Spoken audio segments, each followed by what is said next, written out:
Bienvenue dans l'émission Résonance de l'immigration, dialogue interactif pour une francophonie plurielle inclusive. Chaque semaine, découvrez des nouveaux groupes de discussion et des témoignages de jeunes franco-ontariens issus de l'immigration et de professionnels œuvrant pour l'intégration en Ontario. Expériences, défis, succès et organismes clés dans la lutte contre l'oppression systémique. Résonance de l'immigration au cœur de l'intégration. Ce projet est rendu possible grâce au gouvernement de l'Ontario. Bonjour à toutes, bonjour à tous et bienvenue dans une nouvelle émission Résonance de l'immigration sur les ondes de Choc FM 105.1.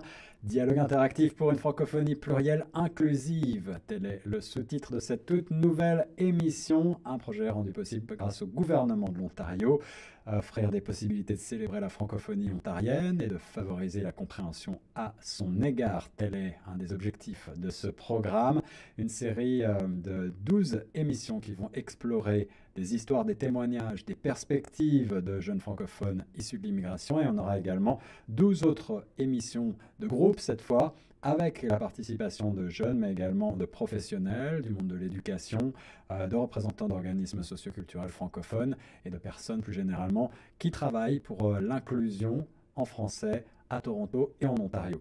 Le projet va consister donc à une série d'émissions sous forme audio et vidéo, puisqu'on est aussi sur notre chaîne YouTube, diffusée également en mode balado sur toutes les plateformes populaires de balado que vous connaissez, Amazon, Google, Apple, Spotify et j'en passe, et puis bien entendu sur le site chocfm.ca. Le projet Résonance de l'immigration priorise les jeunes et les membres des communautés francophones issus de l'immigration, et il comprend donc des groupes de discussion qui vont nous permettre également de mettre en avant les voix des jeunes francophones issus de l'immigration, de créer un espace de dialogue intergénérationnel, interculturel et de sensibiliser pour ce qui est des portraits aux obstacles systémiques, promouvoir aussi les solutions existantes, les différents organismes qui luttent contre ces obstacles systémiques. Je vais commencer par rappeler ce qu'on entend par obstacle systémique parce que la notion mérite d'être soulignée. En deux mots, il s'agit de systèmes, de politiques, de pratiques ou de procédures à cause desquelles certaines personnes, le plus souvent des groupes sous-représentés dans la société, ne bénéficient pas d'un accès égal ou sont exclus de la participation à la société. C'est la définition qu'en donne l'UQAM, l'Université du Québec à Montréal. Et de notre côté, eh bien, le racisme systémique, pour ce qui est du gouvernement de l'Ontario, est défini ainsi. Il se manifeste lorsqu'une institution ou un ensemble d'institutions agissant conjointement crée ou maintient une inéquité raciale, une attitude qui n'est pas toujours intentionnelle et qui ne signifie pas nécessairement que le personnel au sein d'un organisme concerné est raciste, nous précise le gouvernement, mais qui génère bien évidemment des obstacles, tant du point de vue de l'éducation que du point de vue des relations avec les pouvoirs publics, avec les organismes policiers par exemple, ou encore dans la recherche d'emploi. Ce sont des obstacles qui sont très fréquents et qui concernent donc à la fois les personnes immigrantes racisées, mais plus généralement également les personnes LGBTQ+, qui, sur des questions de genre, peuvent être victimes de discrimination, ou encore des personnes autochtones, des personnes en situation également de handicap qui peuvent faire face à ce type de discrimination. Aujourd'hui, dans cette émission Résonance de l'immigration, j'ai le plaisir d'avoir pour invitée une jeune étudiante qui va nous proposer de découvrir son portrait à travers des questions, un portrait chinois en quelque sorte, pour mieux la connaître et pour mieux comprendre son parcours migratoire, son parcours d'intégration. Eh bien, il s'agit d'une étudiante de l'Université de l'Ontario français que j'ai le plaisir de recevoir aujourd'hui. Elle s'appelle Stéphanie Salgo. Bonjour Stéphanie, comment vas-tu? Bonjour Guillaume, je vais bien et toi? Ça va très très bien, je suis ravi de te recevoir sur les ondes de choc. Je précise à nos auditrices et à nos auditeurs que tu es également stagiaire chez nous pour l'été. C'est un grand plaisir de t'avoir de ce côté-là du micro et d'apprendre à mieux te connaître pour cette émission spéciale Résonance de l'immigration. Commençons par le commencement. Est-ce que tu peux en quelques mots te présenter pour les auditrices et les auditeurs, nous rappeler qui tu es, ce que tu fais ici à Toronto actuellement dans le domaine de tes études, et puis revenir aussi un petit peu sur ton parcours migratoire. Oui, bien évidemment, je suis Stéphanie Salgo, étudiante en culture numérique à l'Université de l'Ontario français. J'ai terminé ma deuxième année et Non, je vais entamer ma deuxième année en automne. Ouais. Et ce que je fais souvent, c'est ici, pardon. Ta spécialité à l'Université de l'Ontario français, ce sont les études de la culture numérique, c'est bien ça? Oui, en culture numérique, on apprend la programmation, mais c'est surtout les bases. Ouais. Aussi, il y a un peu, on acquiert des notions où on pense à ce que l'autre personne, celui qui va utiliser nos interfaces, va penser. Donc, Alors, on imagine culture numérique, les nouvelles technologies, les réseaux sociaux, la vidéo, peut-être l'intelligence artificielle, est-ce que c'est un peu tout ça? ouais, surtout l'intelligence artificielle. Ouais. On Ouais. a eu à se faire des sites web où il y a eu des concours et Ah. tout. C'est vraiment intéressant. Ouais, j'imagine. Là, il y a eu beaucoup à défricher. Ce sont des technologies d'avenir. Peut-être qu'on aura l'occasion de reparler de l'Université de l'Ontario français. En deux mots, tes premières impressions après un an d'études? Euh, Personnellement, je pense que c'est bien. C'est comment dire, on vous donne de l'information que vous n'avez pas forcément et c'est axé sur les nouvelles technologies et comment bien l'utiliser. C'est pas seulement sur comment l'utiliser, mais c'est aussi sur comment bien le faire. Mhm. Parce que avec l'intelligence artificielle, par exemple, il y a des actions négatives dont on a en fait le pouvoir et c'est aussi tout un choix de choisir ce qu'on veut faire avec. Mhm, mhm. Ah ouais, en tant que créateur, c'est aussi le devoir de faire ça bien.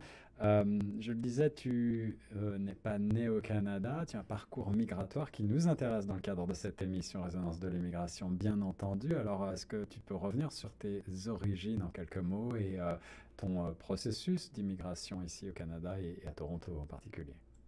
Ah oui, je suis originaire du Burkina Faso, pays des hommes intègres, ceux qui ont la référence. Mhm. Et en gros, la culture burkinabé est vraiment diversifiée. Par exemple, elle dispose d'une architecture traditionnelle, Ouais. genre la, les murs, c'est pas en béton, c'est vraiment une matière spécifique au pays. Et ce qui permet de ne pas avoir trop chaud Ah, ni intéressant. trop froid. Ouais. Et C'est comme construit avec quel genre de matériaux? Des matériaux locaux, j'imagine? oui, Ouais. la majorité, c'est des matériaux locaux, mais avec la colonisation, il y a certainement eu des produits importés. Et on va dire, ceux qui ont plus de moyens l'utilisent, mais la majorité, parce que certains ne vivent pas en ville, donc la majorité des maisons qui sont un peu éloignées de la capitale Ouagadougou, c'est Oui. surtout des maisons faites avec cette matière. Et c'est du point de vue de l'écologie, c'est intéressant également. Tu disais des matériaux qui gardent la fraîcheur et qui sont qui sont issus de la nature, issus euh, plus écologiques, j'allais dire justement. Donc peut-être aussi des solutions d'avenir à puiser dans les traditions. Comment s'est passé ton parcours migratoire en deux mots? Quand est-ce que tu es arrivé chez nous? Je suis arrivée au Canada il y a 3 ans. J'ai fêté ça le 16 juin Ouais, 2024. ouais, ouais. Donc, en fait, je suis venue retrouver mon père qui était déjà ici. D'accord. Ma famille, c'est-à-dire ma mère, mon petit frère et ma petite sœur et moi, on voyageait il y a, en avion pour venir ici. On a fait escale en France et c'était bien parce que j'ai vraiment eu l'opportunité d'étudier ici. J'ai fait le high school avant de passer à l'université. Et tu as fait le high school, donc le lycée, quoi, on va dire, Oui. dans un conseil scolaire francophone? Oui, c'était le conseil Mon Avenir Ouais, et c'était à Saint-Frère-André. excellent. Mon expérience était vraiment très bien. J'ai pas vraiment les mots pour décrire ça. Ils ont des opportunités de couture, de spécialisation en arts médiatiques. Ouais. Ils ont même des trucs de théâtre, la programmation. C'est vraiment, vraiment bien. Donc c'est Surtout, dès cet âge-là que tu as eu l'idée d'aller vers les cultures numériques? oui, parce que à SFA, il y avait un programme de spécialisation en arts médiatiques pour 2 ans et je l'ai fait. D'accord. Il y avait aussi une spécialisation en affaires MHS. Je vous recommande ce programme-là. Ça vous apprend vraiment les bases du marketing Hmm. et puis ça vous donne les opportunités de participer à des événements où vous pouvez avoir des contacts et même sur les applications. On vous apprend par exemple à mieux faire votre profil LinkedIn pour pouvoir paraître plus professionnel. Très important ici au Canada, on le sait. Merci de ces conseils pour effectivement une intégration réussie. Ça passe aussi et surtout peut-être aujourd'hui par les réseaux sociaux et par la présence numérique. Ben, on va avoir l'occasion certainement d'en reparler avec ta spécialité, Stéphanie. Mais pour revenir aux motivations de l'immigration, c'est une motivation familiale, d'après ce que je comprends. Vous avez émigré toute la famille. Est-ce que tu avais l'idée de poursuivre tes études déjà à ce moment-là, ici, chez nous? Quand on a immigré, bon, quand mon père a quitté le Burkina pour venir ici, c'était en tant que réfugié. Donc, j'étais en sixième. J'ai fini mon éducation. Non, je me suis arrêtée à l'école en seconde. Ouais. Parce qu'il fallait que je vienne. Il y avait une limite pour venir au Canada. Et c'était pendant la COVID. Donc, en gros, les raisons pour lesquelles on a voyagé, c'était que mon père s'est dit que au Burkina, en fait, si tu dures trop longtemps, aujourd'hui, tu peux être bien, mais demain, tu n'es pas sûr que tu auras un toit. Parce que tu peux perdre ton travail, on peut te virer, ou toi-même, tu risques d'avoir des problèmes parce que les gens ne sont pas forcément de bonne intention. Beaucoup d'instabilité dans la société. Il y a de l'insécurité et ça ne fait que s'accroître. Certainement, avant, c'était à cause du gouvernement, mais maintenant, avec notre président actuel, il n'est pas officiellement président, mais les choses commencent vraiment à s'arranger. Bon, un peu d'espoir alors. Mais pour revenir à tes premières impressions, quand tu es arrivé chez nous et tu as posé tes valises, est-ce que tu es arrivé d'abord directement à Toronto ou est-ce qu'il y a eu une autre étape au Canada auparavant? Je suis passée en France où j'ai dû dormir à l'aéroport. Je pense qu'on a raté notre vol. Ouais. Est-ce que le but c'était de venir directement à Toronto? En ce temps-là, le Burkina traitait toujours avec Air France. Actuellement, c'est plus le cas à cause bon, pour des raisons politiques. Je ne vais pas m'étaler sur ça. Mais donc, il fallait on est passé à Accra. De Accra, on est venu à Paris et à Paris, on a directement fait le trajet pour Toronto. Pour Toronto. Oui. Quelles ont été tes premières impressions de Toronto et de l'Ontario? Est-ce que tu as un souvenir, une anecdote peut-être spécifique? Tu es arrivé à quelle saison? Heureusement, je suis arrivée pendant l'été. Ouais. Il faisait très beau, il y avait le vent. Et je marchais pour partir. Mon père ne travaillait pas loin, donc je marchais pour partir là-bas. Au pays, j'avais une moto. Et je me suis dit, oh, il me faut avoir une moto ici aussi. Je vois que ce qui m'a étonnée, c'est que les gens ici, ils aimaient marcher. Pourtant, chez nous, non. Je ne sais pas pourquoi. Mais ils aiment marcher pour de longues distances. Ils aiment marcher pour le travail. La ville est grande. Les transports, c'est une première impression, le temps. Est-ce que tu avais en tête déjà une image du Canada, de ce que ça allait être, ou est-ce que tu as été surprise par ce que tu as découvert? En vrai, je m'imaginais arriver et plein de blancs autour de moi. C'était assez drôle comme imagination. Mais quand je suis venue, j'ai vu qu'il y avait des Noirs comme moi, des immigrés, des réfugiés, même des résidents, des gens qui sont nés ici. Et j'ai beaucoup apprécié la diversité. C'est vrai qu'ils sont plus ou moins inclusifs, ils sont respectueux. Et l'un des défis, c'était la langue, parce que je suis venue d'un pays francophone, pardon. Oui. Et on ne nous apprenait pas à, on nous apprenait pas à parler, on nous apprenait juste à écrire. L'anglais?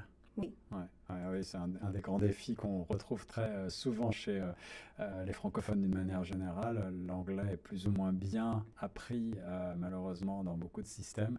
Et l'anglais oral, effectivement, est bien différent parfois de l'anglais littéraire qu'on a tendance à apprendre et qui ne nous sert pas forcément dans la vie de tous les jours.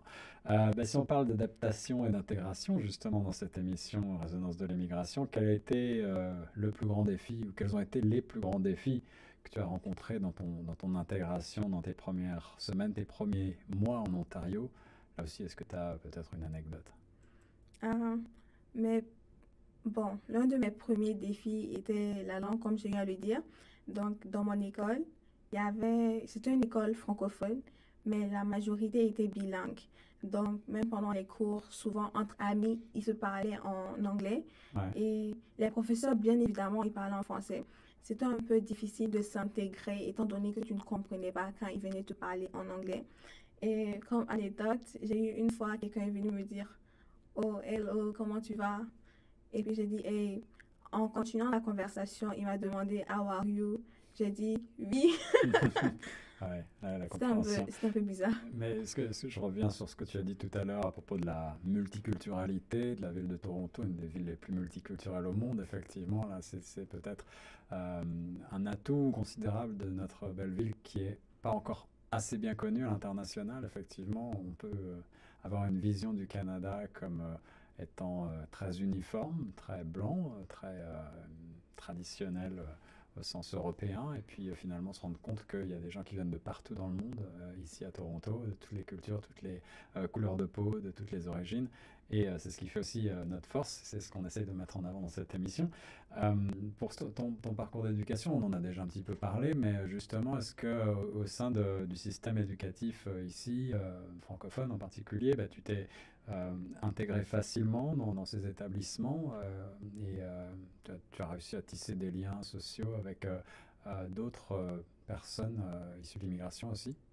Ah oui, en ce qui me concerne, j'ai eu la chance de venir dans une école qui aidait vraiment les étudiants à trouver du travail ou du bénévolat. Donc, il y Ouais, avait plein d'opportunités qu'ils publiaient, qu'ils offraient.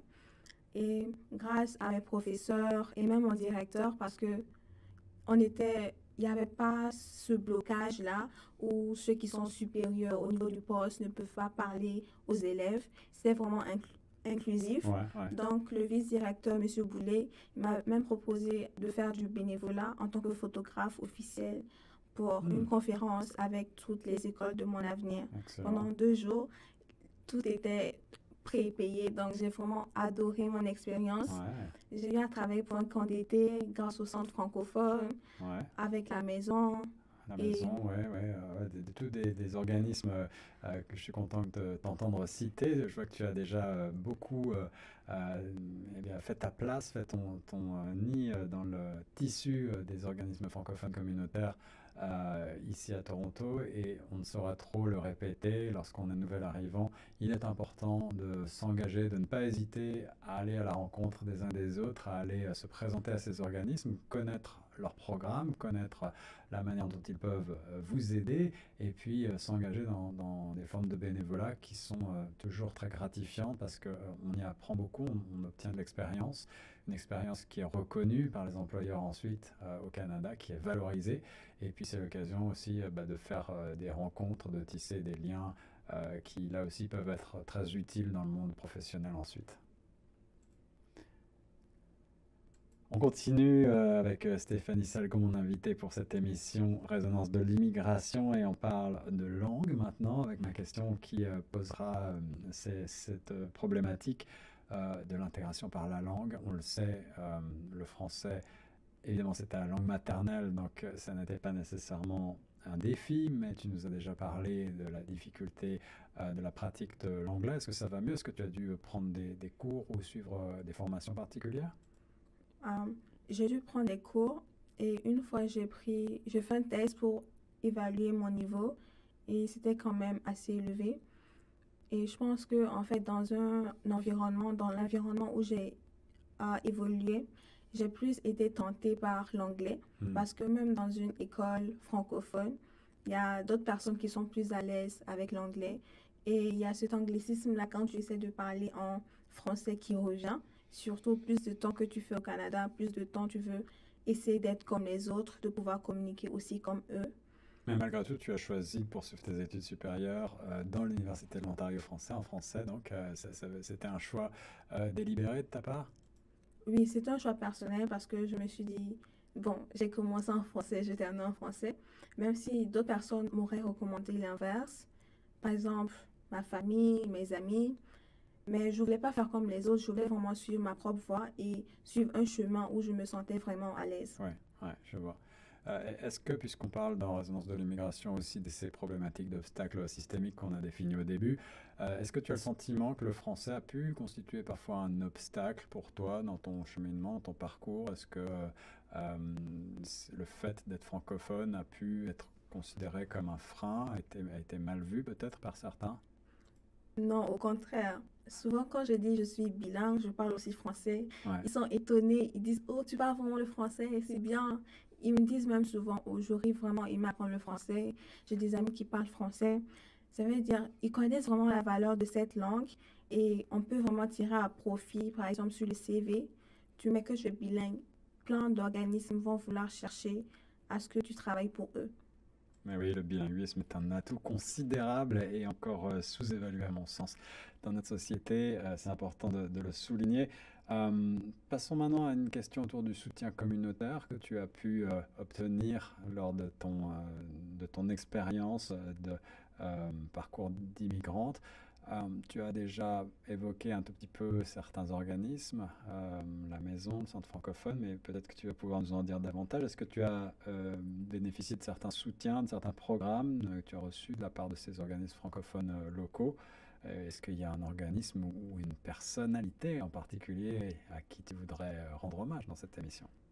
Euh, oui, pour un début, j'ai travaillé sans vraiment trop d'expérience. J'ai eu des formations en ce qui concerne dans le domaine de la cuisine. Mhm. Donc, avec le chef Donguin, qui Ah, a chef Guy, une ouais. entreprise cuisine santé des Canadiens, Ouais. il m'a vraiment poussée parce que j'avais tout d'abord des cours de cuisine avec lui. Et il m'a proposé, oh, je vois que tu es vraiment investi. Est-ce que tu veux participer à notre emploi d'été? Je vais te former, t'inquiète pas pour ça. Mm. Et il va vraiment falloir que tu t'investisses, que tu vas continuer à t'investir et tu seras rémunéré. Ce ne sera pas du bénévolat.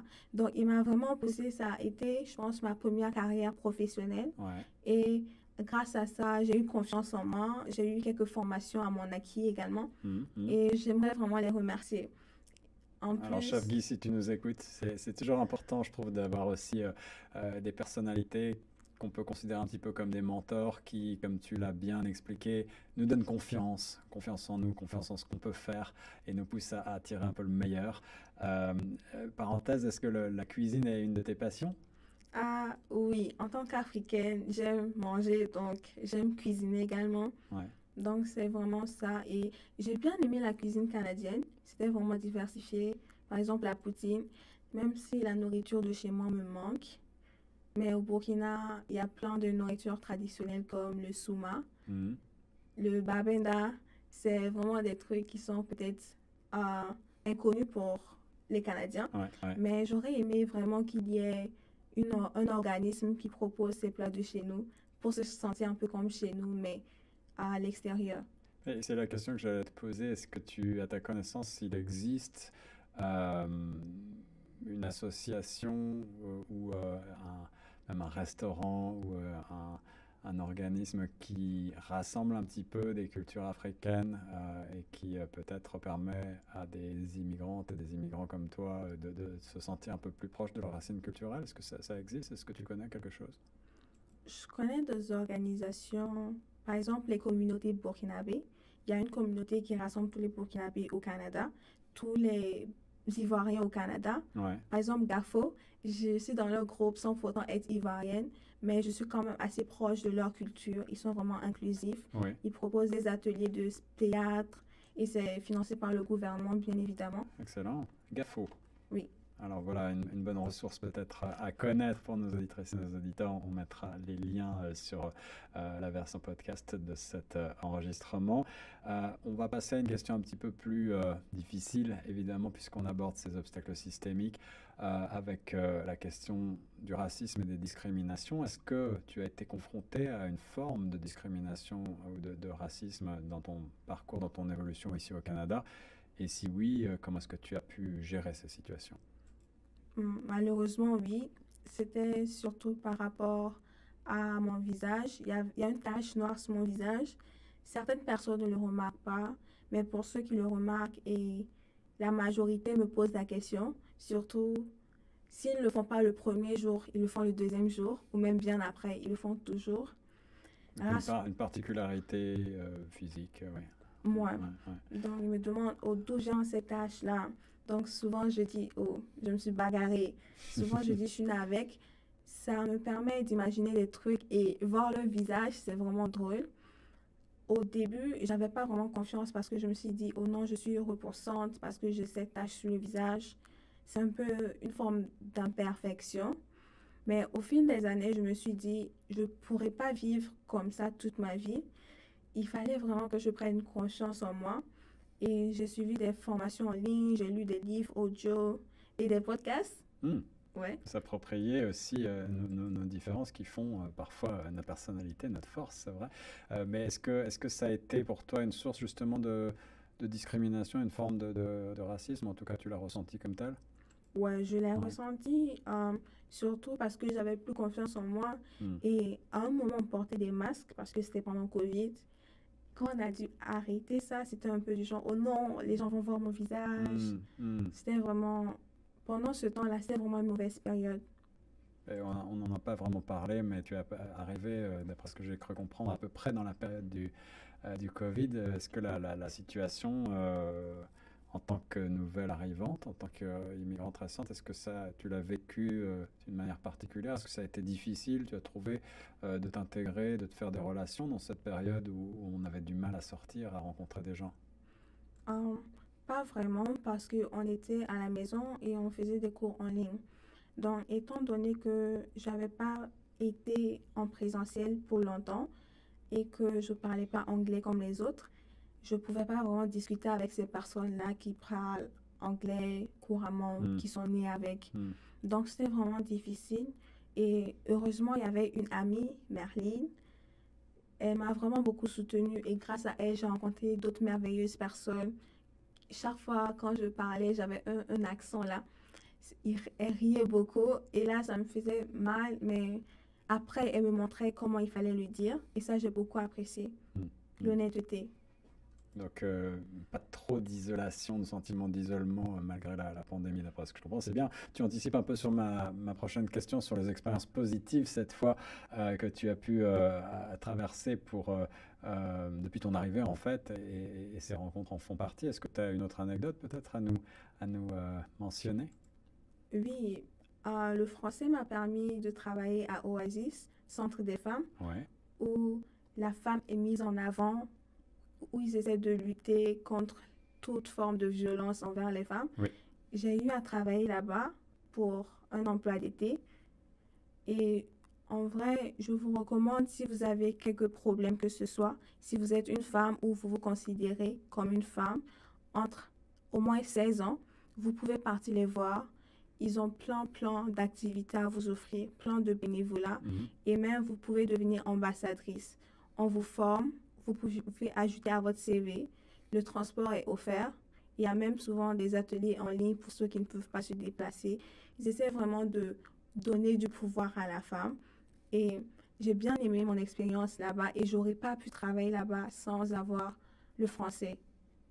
Alors voilà, la salutation à un autre de nos confrères, partenaires Oasis Centre des Femmes, et merci du conseil effectivement donné aux jeunes femmes qui veulent s'investir dans une belle cause. Oasisfemmes.org, c'est le site internet d'Oasis Centre des Femmes pour lutter contre les violences faites aux femmes, en particulier aux femmes racisées.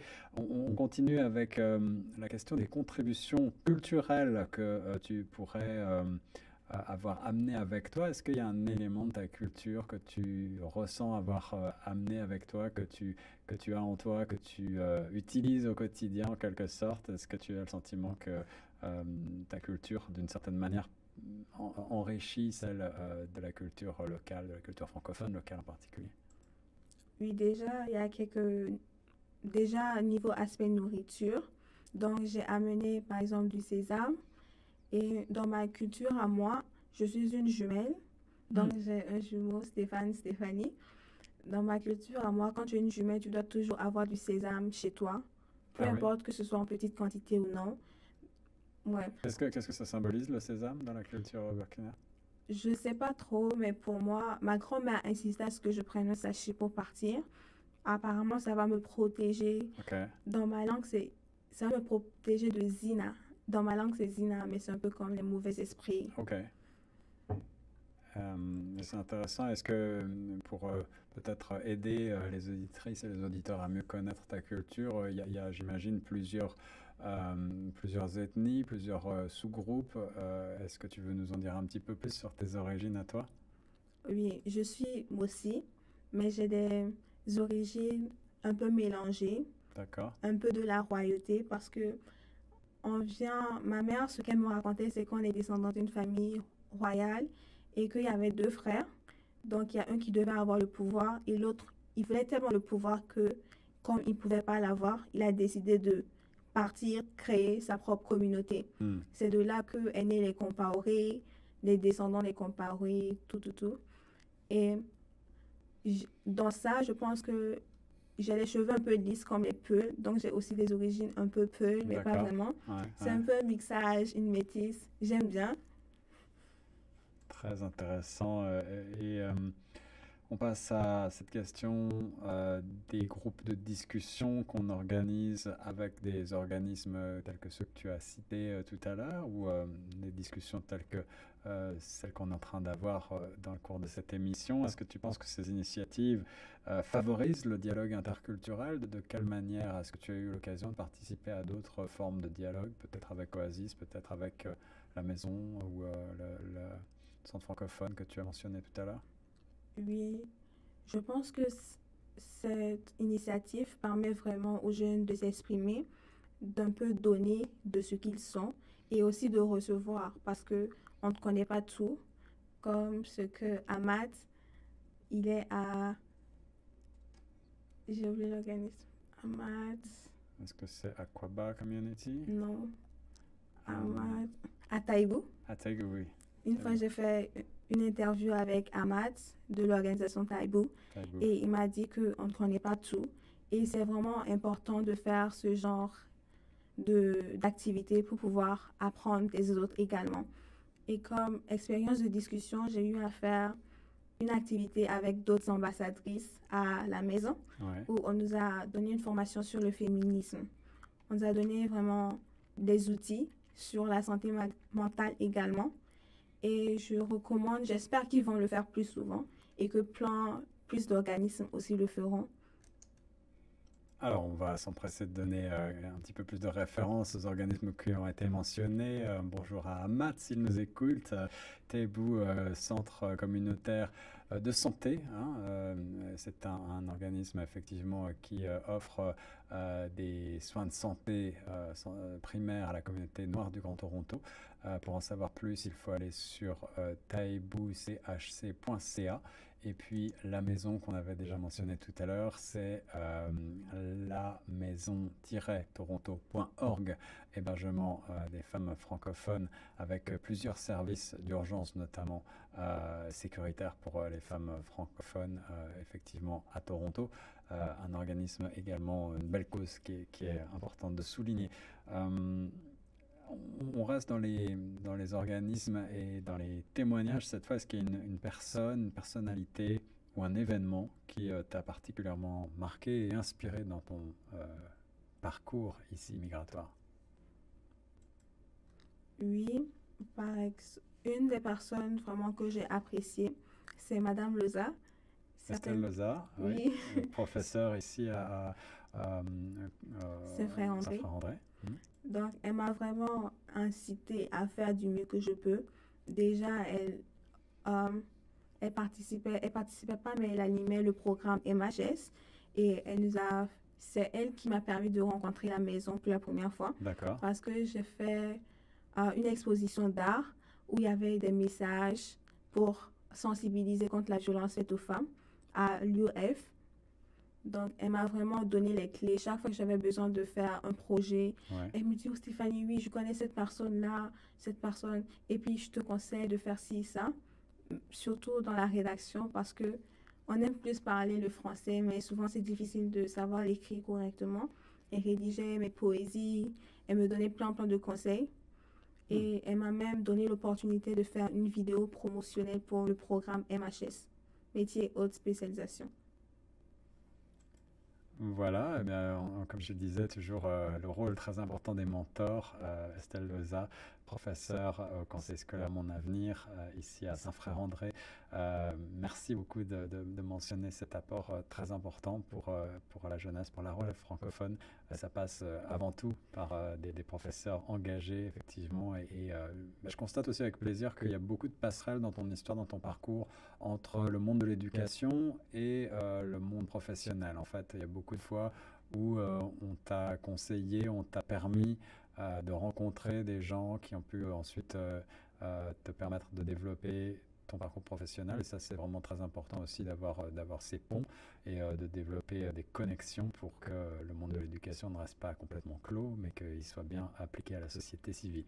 Je rappelle qu'on est toujours dans l'émission Résonance de l'immigration, dialogue interactif pour une francophonie plurielle inclusive. Je suis Guillaume Laurin et j'ai pour invité Stéphanie Salgo. Stéphanie, on parle maintenant de tes projets et aspirations futures. Tu as expliqué ton parcours, notamment en tant qu'étudiante de l'UOF, ta spécialité, et je crois que tu pratiques donc certaines formes d'art numérique en particulier, mais peut-être pas seulement. Est-ce que tu veux nous en dire un petit peu plus sur tes passions, tes centres d'intérêt, et puis ce que tu vois aussi pour ton avenir, tes aspirations professionnelles et personnelles?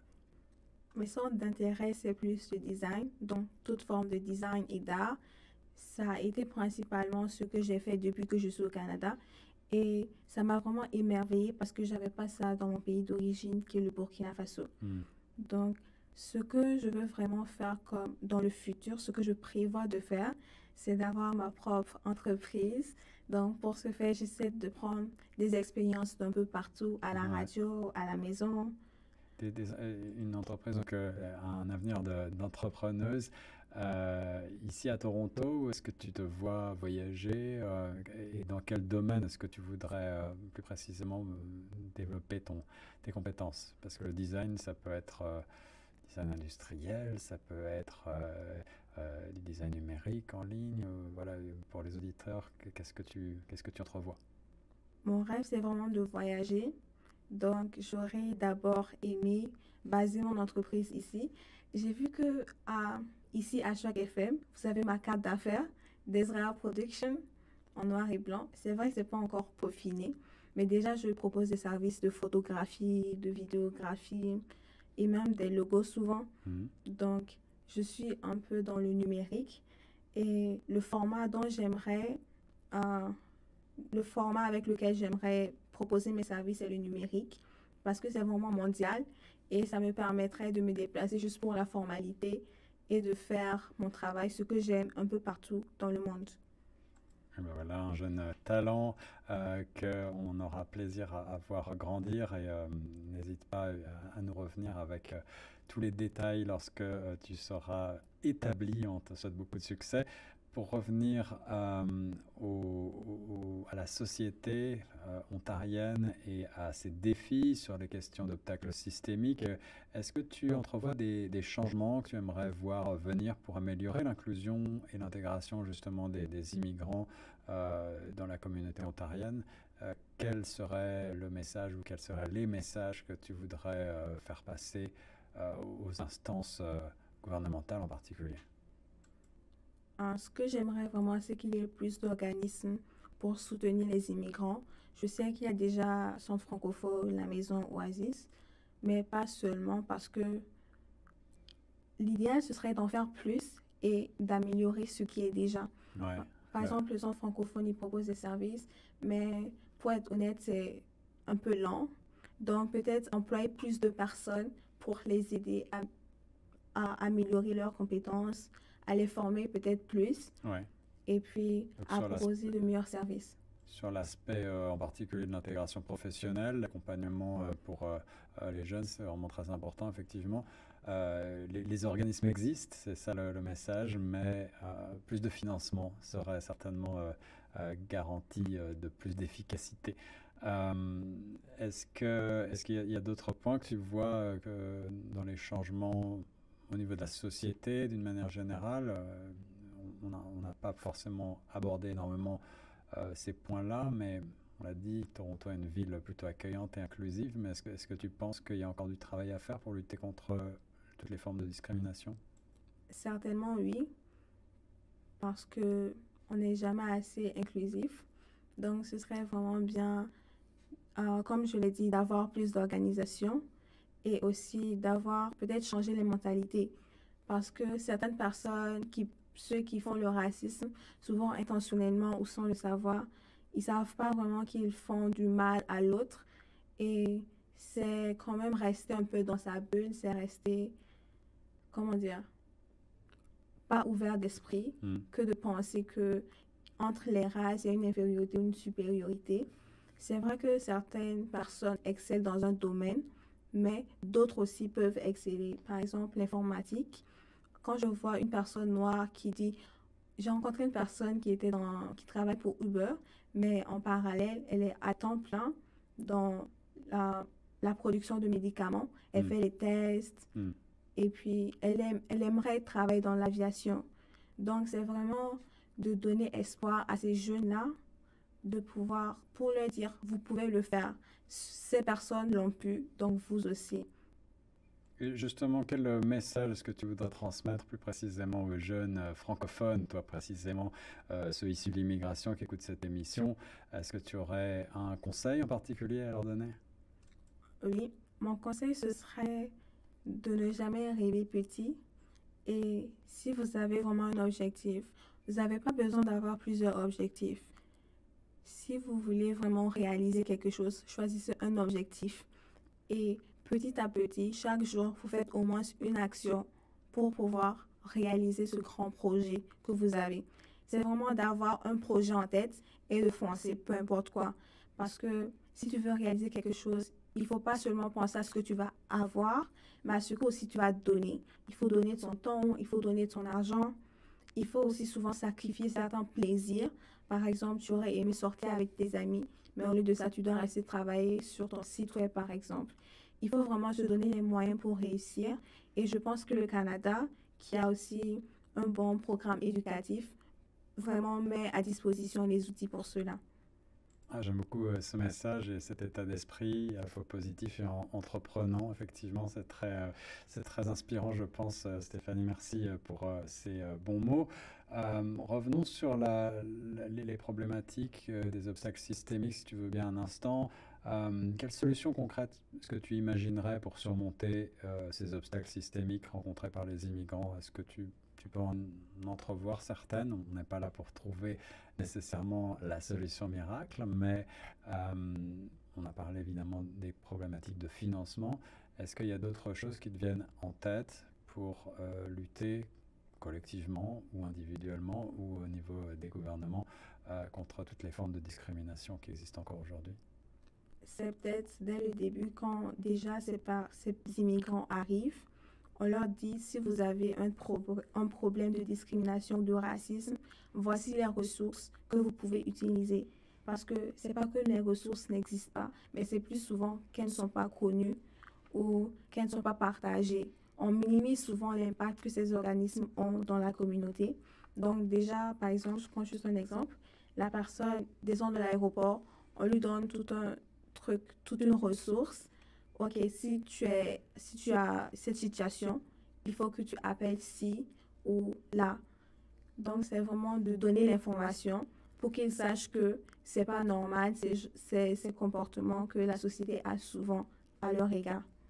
Et en matière d'éducation, est-ce que tu as le sentiment, toi, dans ton parcours, que vous êtes étudiant suffisamment sensibilisé à ces problématiques-là pour ne pas que, effectivement, ces formes de discrimination continuent de perdurer et soient un petit peu stoppées par les nouvelles générations? Au high school, au lycée, à Saint-André précisément, c'était vraiment, il disait vraiment, c'était ouvert, il y avait des affiches, on dit stop le racisme, stop la discrimination. Je pense qu'en anglais, c'est bullying. Ouais. Il y avait même des affiches dans les toilettes. Ouais. Mais je n'ai pas vraiment remarqué cette intensité-là au lycée, à l'université, pardon. Je me demande si ils vont le faire un jour, peut-être parce que c'est une nouvelle université. Mais j'aurais bien aimé qu'ils donnent des formations ou qu'ils donnent des ateliers pour pouvoir dire que ces comportements ne sont pas corrects, surtout qu'on est dans un pays diversifié. Absolument, absolument. Donc encore un petit peu d'effort à faire de ce côté-là pour sensibiliser, pour stopper ces formes de discrimination et de racisme, effectivement, et ça passe en particulier par l'éducation le plus tôt possible. On arrive déjà bientôt à la fin de cette émission, ma chère Stéphanie, merci de t'être prêtée au jeu. On va peut-être juste pour finaliser te poser cette question de tes propres impressions quant à la teneur de ce projet-ci, Résonance de l'immigration. Comment est-ce que tu penses qu'un projet d'émission comme celui-ci peut contribuer justement à la vitalité culturelle et socio-économique de la communauté franco-ontarienne et à peut-être davantage justement favoriser le dialogue et sensibiliser sur ces problématiques d'obstacles systémiques? Déjà, il y a la prise de confiance en soi. Donc, les participants, ils pourront développer cette capacité de prendre la parole en public. Ouais. Et ils pourront aussi développer,